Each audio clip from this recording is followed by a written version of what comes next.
Attack warning red, exercise post on 290. In addition to the 870 posts across the UK, there are 25 group controls similar to this one. During operations, the building is staffed by about 100 volunteers.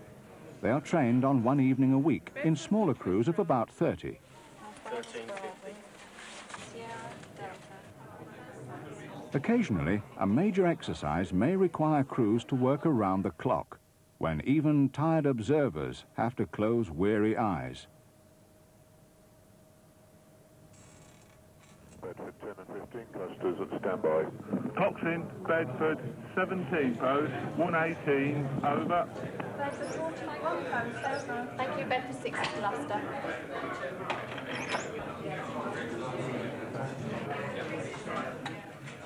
All the observers in the group are commanded by the group commandant, who is also a volunteer. I'm Pamela Austin, and I've been a group commandant for almost 2 years. In my whole-time job, I manage a department running conferences and exhibitions. I joined the Royal Observer Corps about 11 years ago as an observer. Promotion is not a question of dead men's shoes, it is a question of merit, and in fact a number of my own officers served for only a few years before being appointed officers. Would you like to come along with me? This is the post display area of the group control. These are the post displays. We have posts located 10 to 15 miles apart around the country. Potential recruits are encouraged to attend 2 or 3 meetings without commitment before filling in application papers. The free RAF-style uniform is issued after elementary training and a basic verbal test. We plot bombs. The red signifies a ground burst and the green signifies an air burst.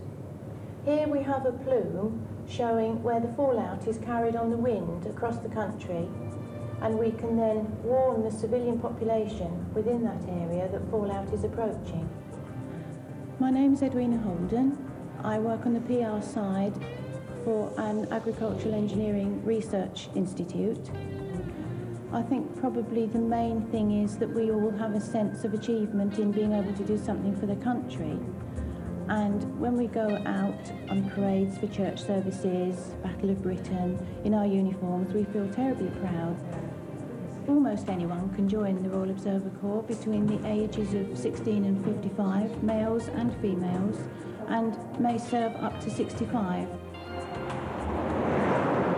The social side of the crew life is very enjoyable. We have people from all walks of life, from nurses to accountants, employed, unemployed, over the whole spectrum. A little get-together in the garden became the social event of the ROC calendar, when 2,000 members of the Corps gathered for tea with their friends, which included some very special guests.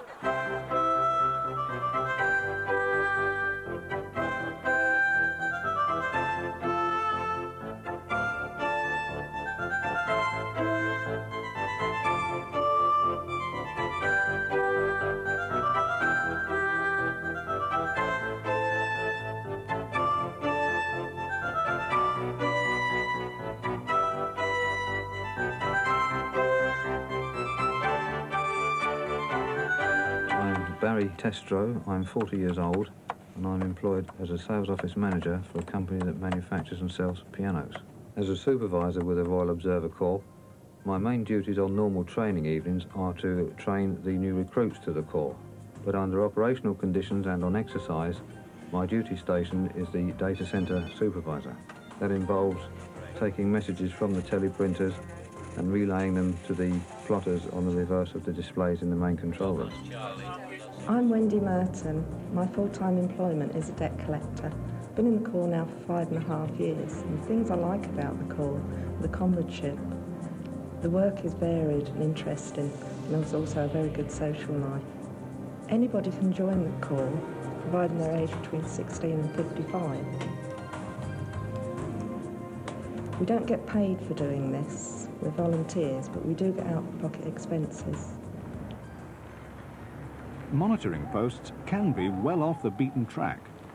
Observers often use their own transport, or hitch a lift with a fellow crew member.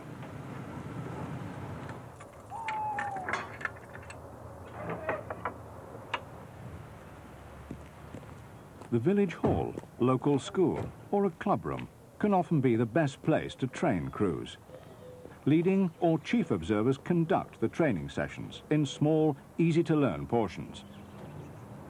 Overall command is the group commandant. Each week, the training builds towards recognizable and easily measured goals, whether in the actual working environment or in the classroom. Royal Observer Corps training continues unabated, despite the apparent recent relaxing of tension with Eastern Europe. Things can often change quickly, and an organisation such as this could not be put together.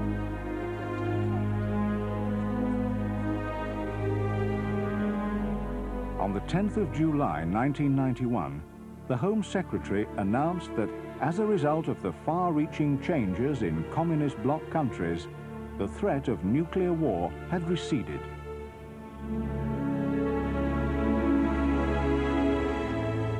Coupled with future possible improvements in warning and monitoring technology, the government decided to dispense with the services of the Royal Observer Corps after 66 years of voluntary service.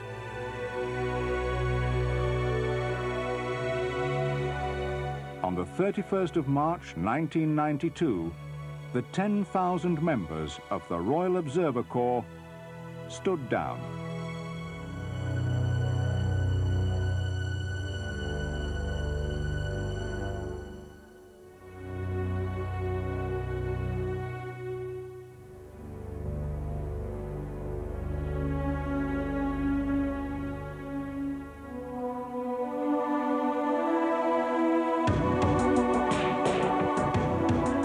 Take heart, Great Britain. Their spirit will not so easily be extinguished, and their memory cannot be erased. If and when they are needed again, they will gather from the highlands and islands, and from all walks of life.